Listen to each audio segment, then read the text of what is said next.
All right. Well, welcome back to the episode. This week I have Jessie Eccles with the transit update. So it will be out tomorrow. So I'm going to edit this one real quick, turn around, and we'll just like get into everything because Venus is direct now. And there's so much, like it's wild because I'm Leo rising.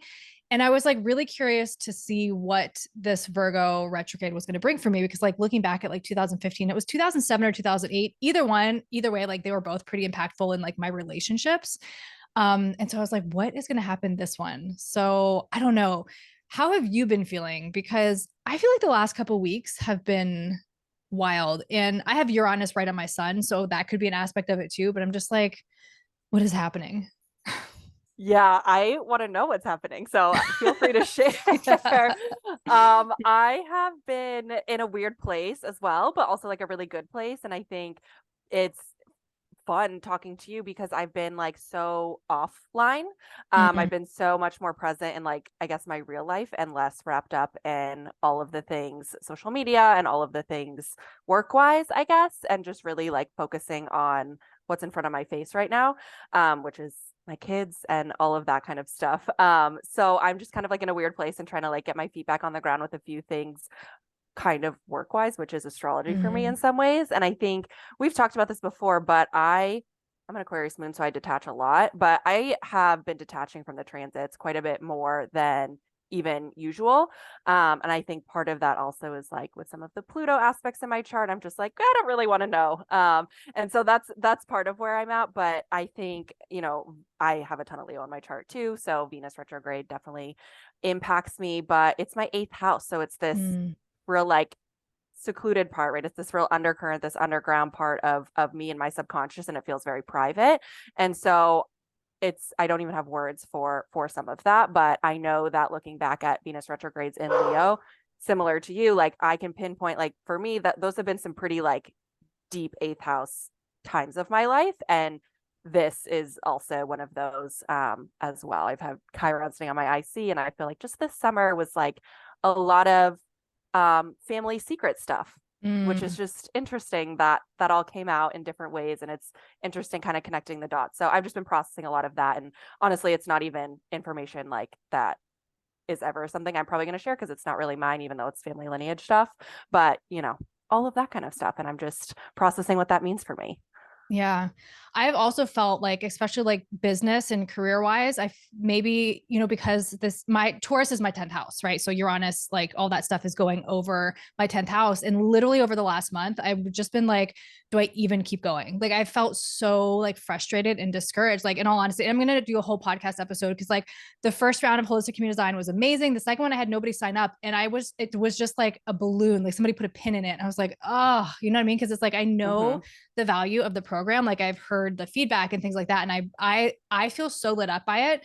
So I was like trying to really reflect, like, what did I do wrong? Or like, what do I need to learn? Where do I need to pivot? And then like, not to blame everything on astrology, but let's just blame it on astrology for a minute. But I was like, but everything's in retrograde. So I was like trying to like function in a time where I just wasn't motivated to actually create and stuff. So it was just like a really weird time for me. And then like as far as like Venus in my first house, I like and I'm going to do another like episode 2 on this, but like I have been single for like over 6 years. I dated somebody, it was a thing, but like I started dating somebody over the last, I think we started talking end of July. So right when Venus went retrograde. So I would love to know just like insight of like what that means, like as far as like a further relationship and if it develops into anything with it being our relationship starting. But it's like, and it's very, very early, Yeah. but I have never felt like, in all honesty, like so like at peace with someone. And it's like so weird and foreign to me, but like it also feels really good at the same time. And so I'm like, I'm not trying to get like too excited or too, it's like, I think because I'm so used to like nervous system, like being so activated in relationships where I'm like dog paddling, I'm scrambling, I'm like, I want you to see me. And like, I'm always trying to like people please and stuff like that. Like I can really tell like my growth in this situation where I'm not acting like that. But then there's a part of me that's like, should it be going faster? Should I be feeling this way? Or like, you haven't texted me back in like 3 hours. Let me make drama about that instead of just leaning into the like complete like ease of what this is. And so it was just like interesting because I was reflecting when Venus went direct and I was like, of course I would like start something that's so different during this phase, right? So I'm like, I don't know. I tried to I'm like, maybe when everything goes direct, we'll like have the conversation about where it's headed. But like, That's what I was going to say. I think, obviously enjoy the peace, enjoy that mhm, component, but with some of the Leo qualities in your chart, you're going to need some excitement and passion as well in any relationship. But with Venus stationing direct, obviously there is going to be a little bit more clarity on what that could be, but it's not like a magic flip of the hat either. mhm, Venus, I can pull up the exact like degrees and dates, but when it stationed retrograde, I think it was all the way to 28 degrees Leo. Like it moved back. So we have a long time. It's not going to be until October until it comes back to the same place it was in July. So though mhm, it is direct, it's still revisiting degrees in your chart that were hit during this retrograde period through October. And so we're still in this kind of period of revisiting. It's just moving in a direction that should be more clear than mhm. kind of backpedaling in a way. But yeah, I think I'm excited to see how that goes for you as well. I think the Yeah. planets stationing direct are helpful, but also like with all this stuff going on, you said your Taurus is your MC, right? Mhm. Yeah. So Yeah. that's going to continue to be like chaotic. Like your MC, it's not relationships, but in some senses, like relationships do impact your public image in some way. And if you're going to be someone that's sharing that like in any public way, which I would say this is, Mhm. then it's something like to consider as well. Just to be like, oh yeah, like, my MC, like that public image component is being really impacted as well. Yeah. Well, and I think like especially with the podcast, the whole purpose for me is to share my life, right? Because I Yeah. know that it is somebody somewhere is experiencing something similar, right? And it's a support for that. And so that's also like a conversation I need to have of like, when can I share things? Like, because it's like that's just part of what this is for me. But just like the last thing I'll say about that too, one of the really cool like things that I find like we're both Leo risings.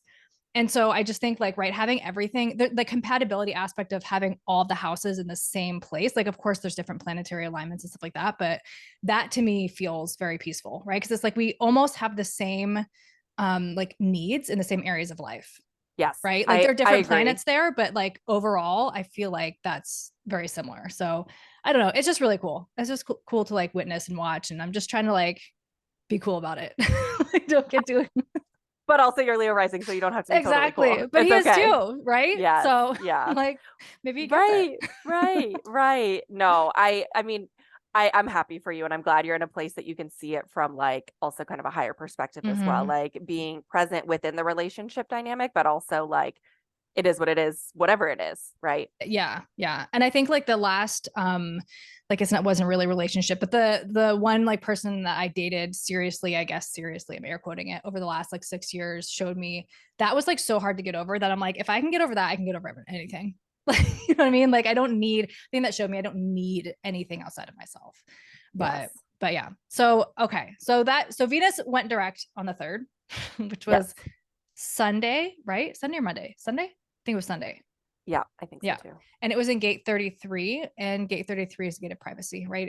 We talked about this, I think, back when Venus was first transiting through gate 33, or when everything was transiting through that. But it's just about like coming back to yourself and reflecting, which kind of actually feels like sort of what this is, right? It's like now we're having this time to like reflect over everything that's been happening. And Richard Wright gives an example of like just like having tea or wine or whatever that is with somebody and like reflecting back on past experiences so that we can kind of like file that and then move on to like the next one. And so yeah, so that was Sunday. And then Monday, Jupiter went retrograde in Taurus. And so I have like I know a lot of the outer planets transit. Like That was they like a Mercury retrograde. I know, right? Trying to make sense. But I know that they do retrograde for longer periods of time throughout the year. So it's not like all these planets in retrograde right now, it's not like abnormal, I guess, but is it abnormal or is it unique in the sense that there are so many of them? Or do we generally see like 6, 7 planets at a time? Yeah, the seventh planet and even the sixth is definitely like a lot. Like Mhm. 5 planets in retrograde, I would not bat an eye over, but 6 and 7 is when it at one time is when it is more rare. And in fact, I can look this up, but it definitely has been several years, maybe decades, since 7 planets have been stationed retrograde, like Mhm. totally simultaneously. But to your point, yes, it's really common to have multiple outer planets retrograde for extremely long periods of time, like half the year. Like Jupiter will be retrograde the rest of 2023. Whereas Mercury is retrograde 3 times a year, usually, sometimes 4, for about 3 weeks at a time. So that can also overlap with the outer planets. And then Venus and Mars are the ones that are a little bit, like Venus and Mars being retrograde would be ones that would add to the pile of retrograde planets as well. Mhm. Yeah. Um, yeah. And then, okay. So yeah, cause I had just read something where somebody was like, we need to stop like freaking out about all these retrogrades. It's like so normal. But I was like, but there's a lot of them. And I think that's more to the point of like what it is. And so I just want to, yeah, I thought I would ask and clarify just for like, my own mind. And I think it's a lot of like trusting yourself and cause like again, it also depends, right? Like Uranus being retrograde, maybe no big deal for you or for someone else. But like for me, it being sitting on my sun, that feels really intense. Right. And so Totally. it's like, I think it's very individual to your chart as well, like what it's touching. It is. And retrogrades in general, they just get such a reputation, right? They're Mhm. they're so normal. And there's things all the time that are like weird statistics. Like, I don't know, like my husband watches sports, and you watch some of these statistics. You can pull a statistic about anything, right? Like, Mhm. oh, the first time this percentage of blah blah blah, right? Like you can pull that. Astrology, you can do the same thing. And yes, 7's a little bit more rare, but again, I like 5, 6 is pretty common. We can say like, oh my gosh, so many planets are in fixed signs. This hasn't happened since whatever, but like it does happen. And so it's definitely nothing to like freak out over, but certain placements in your chart may be more freak outable. Like I would Yeah. love to forego this Pluto transit completely. That would be great. Right. I know. I know. It's like, yeah. It's like I said, like it's so easy sometimes to just like blame astrology. And I do it and then I like pull back and like, nah, this is just life. And I think it's okay to have like a sense of humor about it, but like, Mhm. yeah, really like that anything fear-based, right, is not where Yeah. we want to be stuck. If it's something like, oh my gosh, and it's catchy and it's on social media and it gets you to kind of look deeper into yourself, then great. But if it's catchy and it starts to make you fearful of something, then that's when it's like, okay, maybe that's not where I need to be focusing my time and energy. Yeah. And I feel like for me, like that's what I try and follow when I'm scrolling or like listening to people or like hearing people talk about things. It's like, how am I feeling in reaction to that? And if it is like fear based, or if it's like, I'm like, oh no, like, okay, just leave it. It's not for me, I'll move on to something that feels better. So, but yeah. So, okay. So Jupiter retrograde in Taurus, it is in gate 2.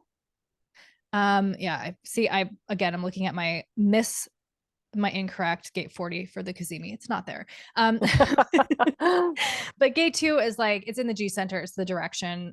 It's like the direction of the self, but it's more like when you don't have a defined G center, you're more likely to find direction for other people instead of yourself because it's like you just don't naturally create that.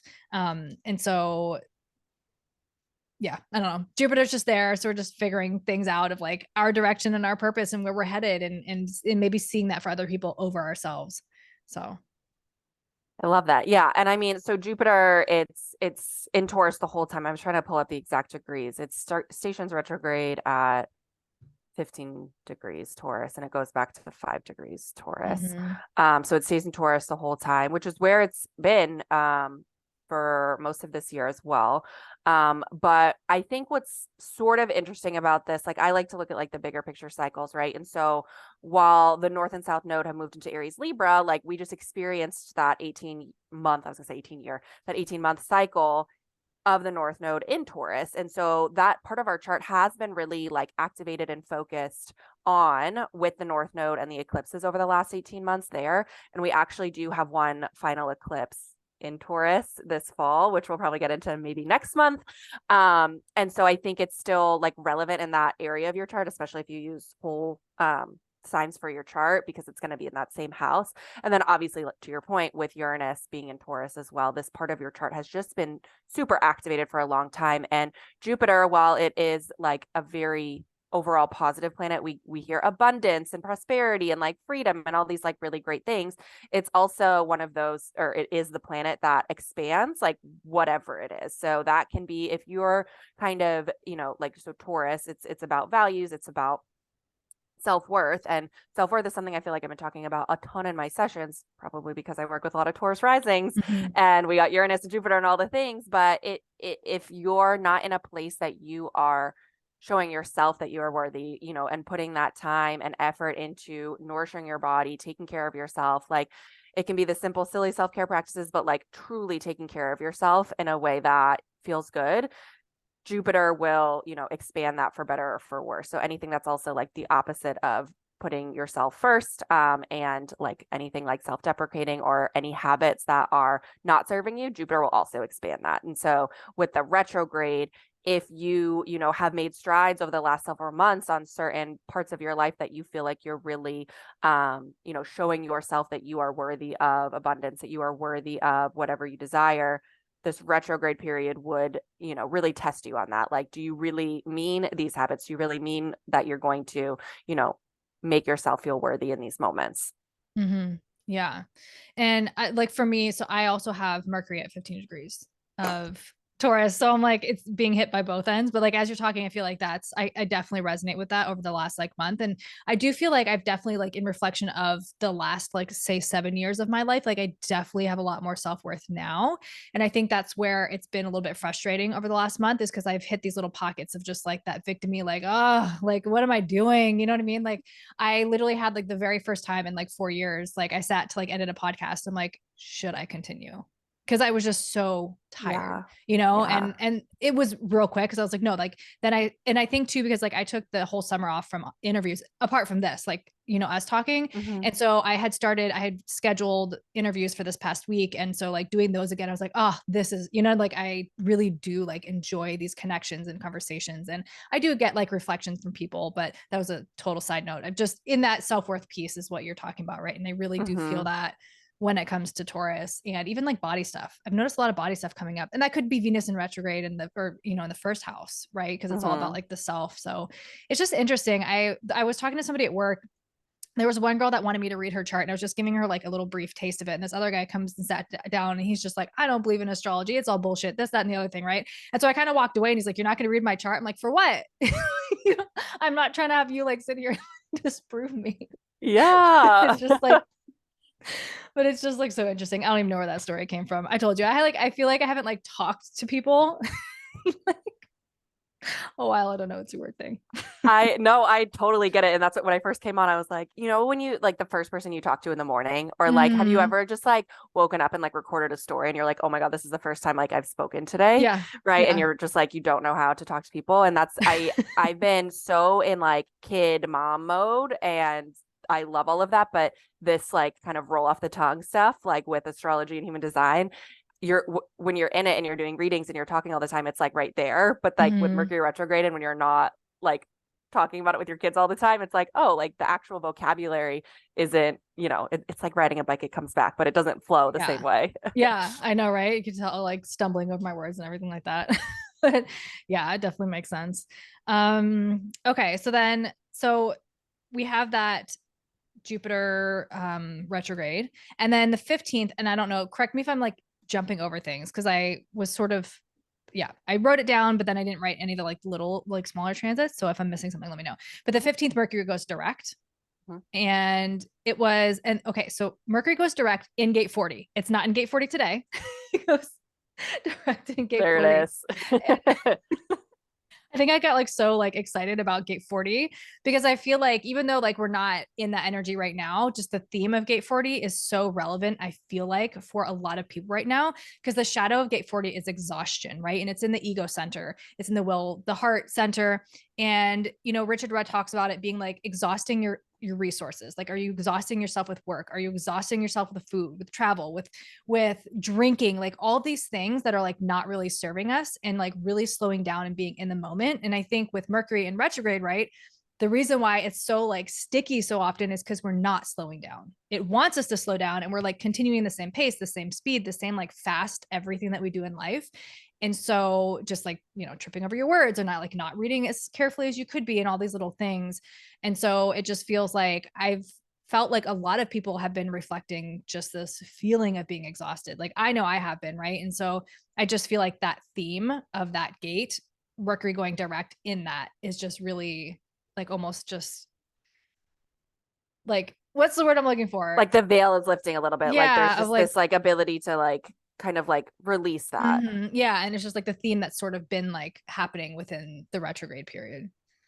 Totally. I think too. So the Mercury stations direct September 15th. The new moon is right before that in Mm, Virgo. And okay. so with it stationing direct and the new moon, it's not happening like at the same degrees, but that is this reset. And I feel like this period leading up to that, which you said, I think this is coming out like the 7th. So we have like a week left of this kind of like slowness and like really just allowing that slowness, allowing that presence, allowing that whatever slowness is for you, you know, and for me, I feel like it's like napping when my children nap, going to bed at 7 when they go to bed. Like Mhm. that's what that is for me right now. And it is what it is. And just kind of like being okay with that instead of anxious around like what I should be doing, right? Because Virgo's that like perfectionist and like the doer and like want to get those things done too. So I think having that new moon in Virgo while Mercury stationing direct right after is this nice reset that we need in order to feel more, you know, clear in what our kind of day-to-day looks like, our day-to-day routines, our health and wellness, all of these types of things,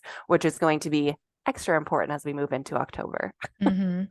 Do you know what gate the new moon is? My book is over there, so I don't know the exact degrees like in Yeah, front of me. it is. Let's see. So it's going to be at 21 degrees Virgo. Um, it will be in gate 47. Gate 47. Okay. Gate in the Anja. Yeah, that's the Ajna gate of Yeah. realization. Yeah. Okay, interesting. So it'll be a little bit more of a mental thing, I feel Which is like. like quite comfortable for the energy in general though, right? Like Mm-hmm. Mercury rules Virgo, like it's Yeah. quite comfortable for that Mercury ruling communication. So I think that's yeah, a good place for it. It brings more Mm-hmm. clarity. And I think that's where I don't know how everyone else is feeling, but like I think for me it's so easy to get into my head and get anxious over things that are I don't need to get anxious over Yeah. at all. Like it's like I'm making it a thing. That's not a Mm-hmm. thing, right? Yeah. Well, do you feel like having your moon in Aquarius like sort of does that a little bit? Oh The yeah. air sign. Oh yeah. Yeah. But I think like a lot of us, right, like experience the overthinking Yeah. and from I don't know, I guess like I'm definitely do you have a defined ajna? No. Okay. I'm trying to like visualize your chart because like I know like some of your gates and stuff like that, but I can't like see it in my mind. But um yeah, I don't know. I have a defined ajna. I just feel like, it's so easy to overthink when we're not like finding that stillness and that slowness, right? Yeah. And I have felt like definitely I think over the last month, because I felt so ungrounded, I've also felt this like deep calling back towards like to be magnetic work and like meditations and microdosing and really trying to like, as these things are coming up, because a lot has been coming up, I'm like, let me move through, let me like take advantage of it and move through it, which I think also makes things more challenging, right? When you're actually facing it and not just numbing. And Mm-hmm. so I've also done, like, have you tried any like flower remedies, like Alexa Smart flower remedies, or there's like multiple Mm-hmm. different kinds? Yeah. So I also started doing that like two Okay. weeks ago. So I remember like the first time I did that in combination with to be magnetic, I always experience like pretty low lows. And I think it's Mm. just because it's really like moving through all this stuff. So I've, yeah, I know that came all from just Gate 47, the Ajna, but it just felt really intense lately. Yeah. Like I'm almost a year sober. So I have, I was so emotional when I was drinking and then I wasn't, and I felt like so like stable. And then, yeah, just over the last month, I guess I've just felt like a lot of dips more so than like I have. And so I'm just trying to like work with that and Yeah. do it. And I feel like that obviously like honor that. It's gonna happen always, Mm-hmm. probably. But we Yeah. have this Virgo energy opposing, not exact, but Saturn and Neptune are in Pisces this whole time, right? And so while this isn't necessarily like the axis we're working with the eclipses on Aries and Libra, like there's a lot of Virgo Pisces energy and especially Pisces kind of longer term energy, right? Where we are meant to like quite literally like take responsibility for our energetic and spiritual health as well. And I think that's a big focus. And as it's been opposing this Virgo energy with the sun and Mercury in Virgo during this season, it's opposing the body, right? And it's bringing this like physical and spiritual to form. And it's so easy with the Pisces energy, especially depending on whatever your tendencies and addictions are, to want to like escape or to not know how to deal with the emotions that maybe we tried to use to escape before, right? Like it's still heavy energy with Saturn and Pisces, but I think it can be really cleansing and healing.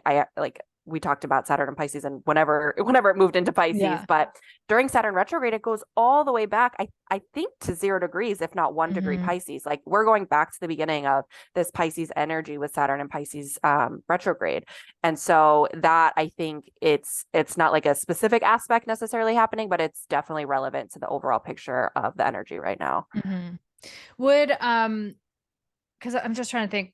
So would Jupiter in retrograde, obviously it's in Taurus, but does it activate like your natal Jupiter just because it's Jupiter? Like, because I have Jupiter in Pisces, right? But I mean that's a twofold thing, right? Because then I also have the transits that are going over my Jupiter, which would be expanding it. But I would just be curious if that would have any effect whatsoever in your natal Jupiter, or if it's more so just like the actual transits that are passing it. So I personally don't look at it that way. Some people I've heard do. And if that feels right for you, obviously like take it and run with it. I more look at like rulership. So for the Jupiter and Taurus example, I would look to your Venus because Venus rules Taurus. So that's how I would get back to your natal chart, but I wouldn't look at necessarily your Jupiter unless it was like aspecting that rulership. And I'm sure I lost some people there, but do you see what I'm saying? That's more where I would focus first. But there can be some relevancy there. Also, depending on what degree your Jupiter and Pisces is, it could be sextiling the transit Jupiter or the transit Uranus, which it probably is or has recently. Yeah, could be. I think it's at 17 degrees. Yeah, so it's sextiling Jupiter right now. Yeah. Okay. So that's where it would that aspect is more relevant than like Jupiter in and of itself. Yeah. Because I noticed like, so my Pisces is my 8th house, right? So Pisces season and Scorpio season are always really intense for me, which makes sense, right? That's when most of my like addictions and stuff like that come up. But I have noticed that over the last month, I felt more of like, I haven't like given into those addictive things, but I've watched more TV. Of course, like we're all human, right? And I think we all have these patterns. So whether you're drinking or whether you're microdosing or smoking weed or watching TV, like we have something, right? And so I've just like noticed more of those patterns coming up. And so again, like I know Neptune and Saturn are in Pisces, like all the things, but that's where like originally my mind was like, because I have Jupiter there. But yeah. I think part of it's that sextile for sure. That makes sense. That definitely makes sense. Okay. So the new moon in Virgo, then the sun, am I skipping something? Let's see. Yeah. The sun moves into Libra. Did I skip something? No. Okay. Yeah. New moon in Virgo. And then sun enters Libra September 23rd. Yeah. Yes. So Mercury direct the 15th, new moon in Virgo the 14th, 14, 15, and then the 23rd, the sun moves into Libra. Yes. And so let me see. 23, I believe that is in gate 46. It should be in gate 46, which is the determination of the self. This is also in the G center. And so then the shadow here is seriousness, and then the gift is delight. So I think it's just, moving through from that, like not everything has to be so serious all the time, which is so easy to get wrapped up in that, especially when there's so much going on.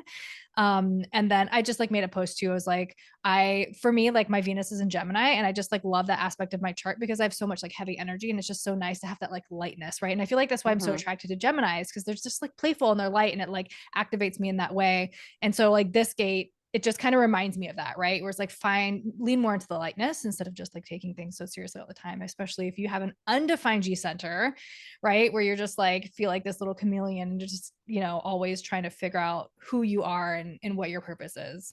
Is yours defined? No. Okay. I didn't think, and then for some reason, the way you said that, I was like, oh, yours is defined. That's so nice. Mine's not. No, it's not. It may be defined right now with the transits, but it's definitely not defined. Yeah, mine's undefined as well. But yeah, I mean, Libra season is it is a playful time. It's a social time. In this case, it's much more intense than usual. And I think for Libras or people with a lot of Libra energy that are more of the like, just like social and like can do small talk really easily and just like that kind of energy, it's going to feel like extra heavy. Like when we look at, the Taurus Scorpio eclipses, people with Scorpio placements are like, yeah, I'm cool with letting go. I'm cool with shedding. Like I die all the time. Like this is fine. I mean, it's not, but they still went through a lot, but it was more like of their nature, where when we're talking about like a sign like Libra, who isn't naturally like in that death and rebirth process that the South nodes might encourage to do. I think that's where we're going to see, you know, people just moving through a lot more. I think, I don't know, my MC's in Libra, and all my clients right now, I have very few clients right now because I've just like taken massive steps back. All of them are from like the early 80s with both Pluto and Saturn in Libra. Hmm.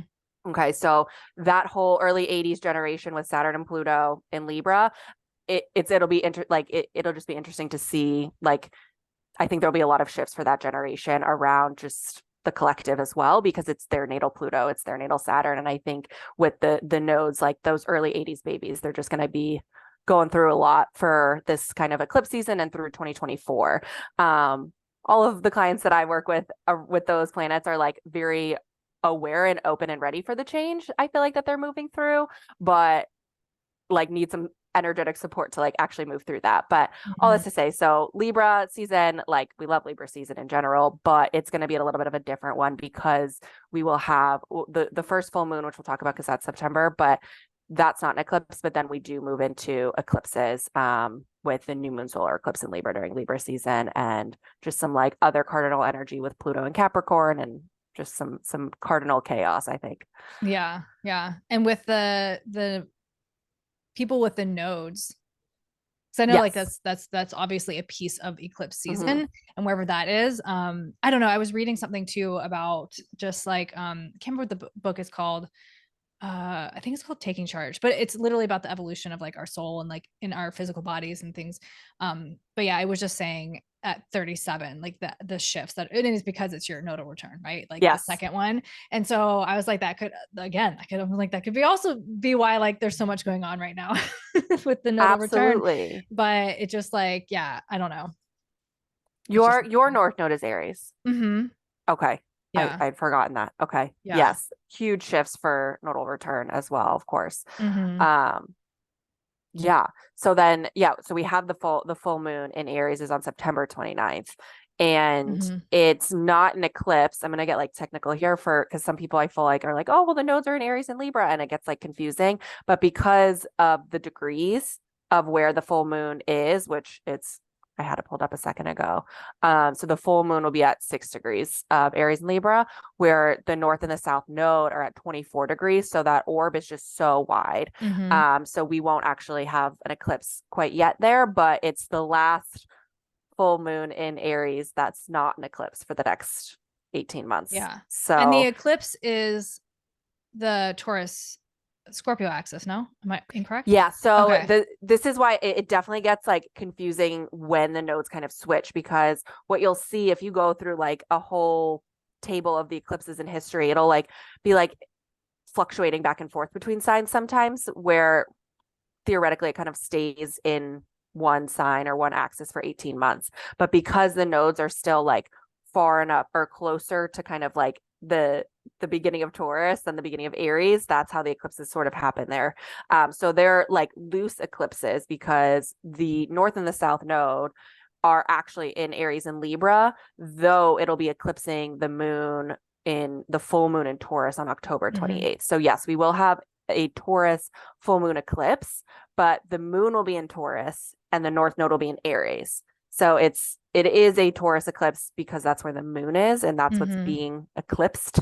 But the north node is still in Aries. So it's kind of a wonky one. Yeah. Do you know what degree of Taurus it's going to be? The full moon would be, yeah, I actually have that up too. Where'd it go?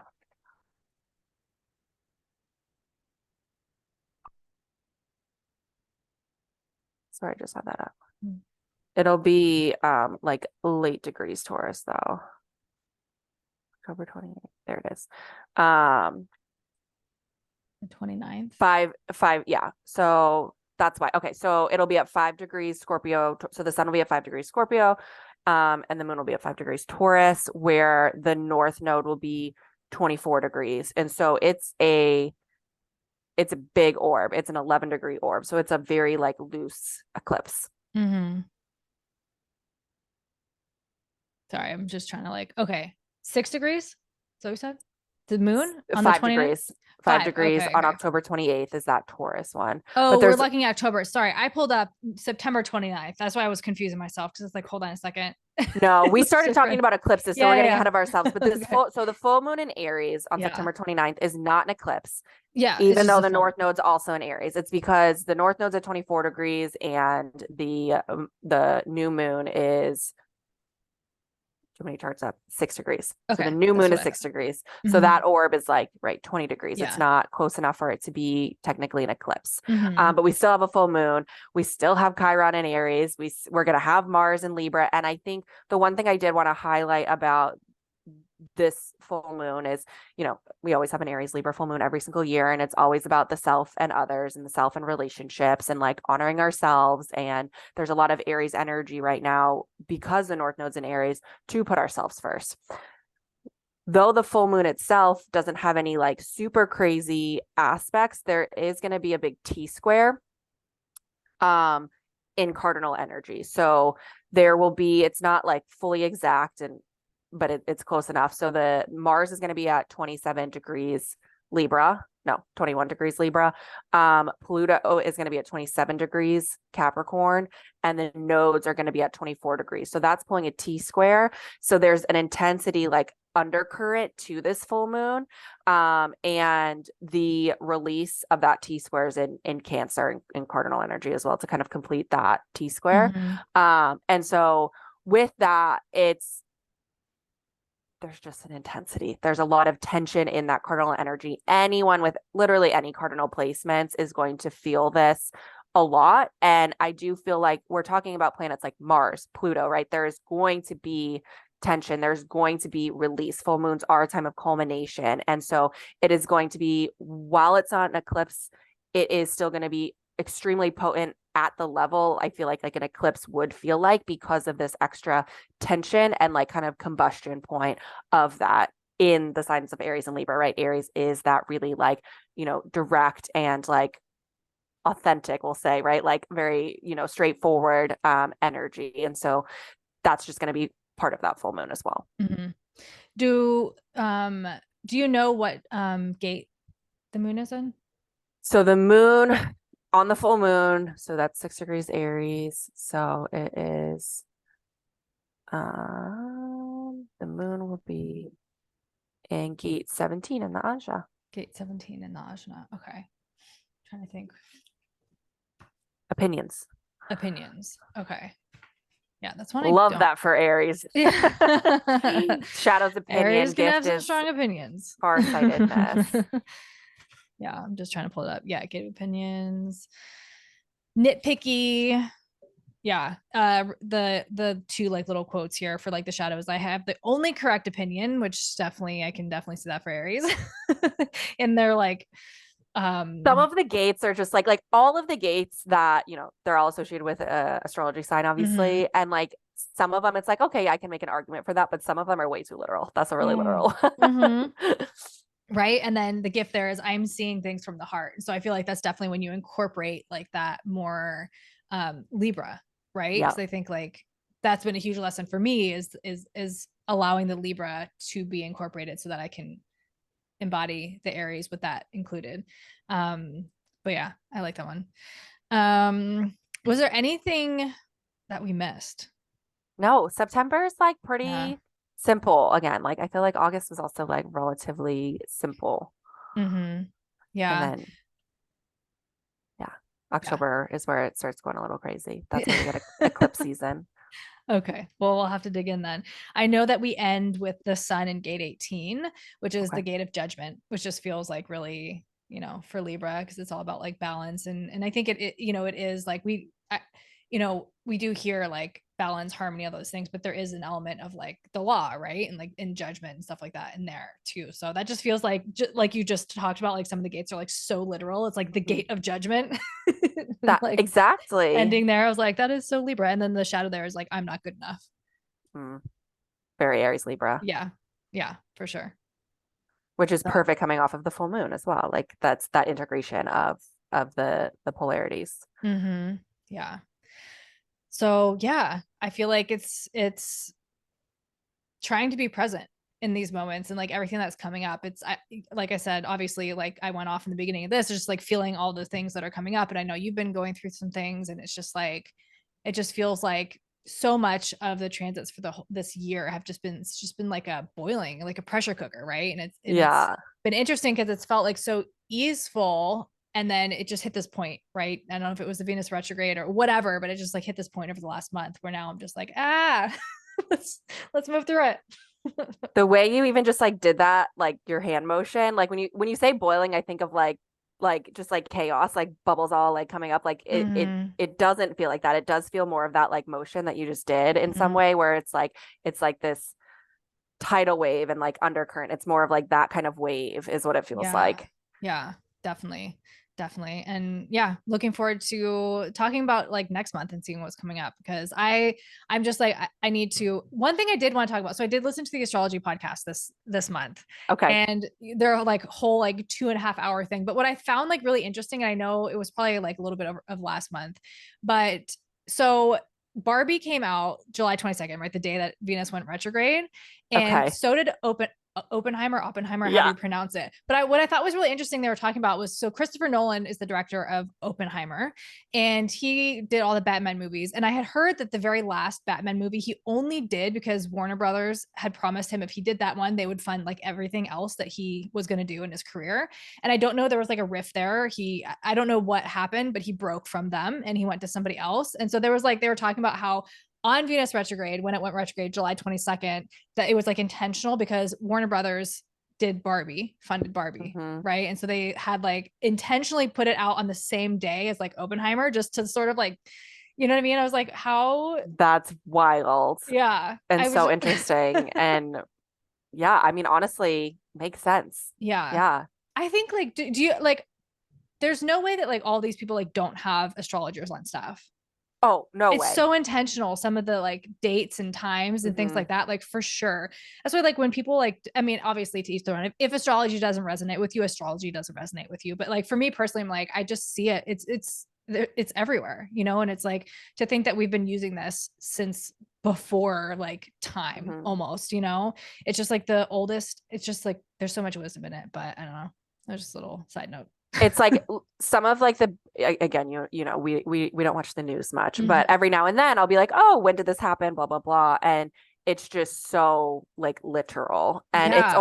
it's almost laughable. Like sometimes I feel like the powers that be are like laughing at us. It's so like on point to how Yeah, it's being used. exactly. Well, even like the Titanic thing, right? Yeah. Like on the Yeah. day Saturn moved into Pisces or Yeah. went retrograde in Pisces or whatever, it was like this implosion of this little submarine.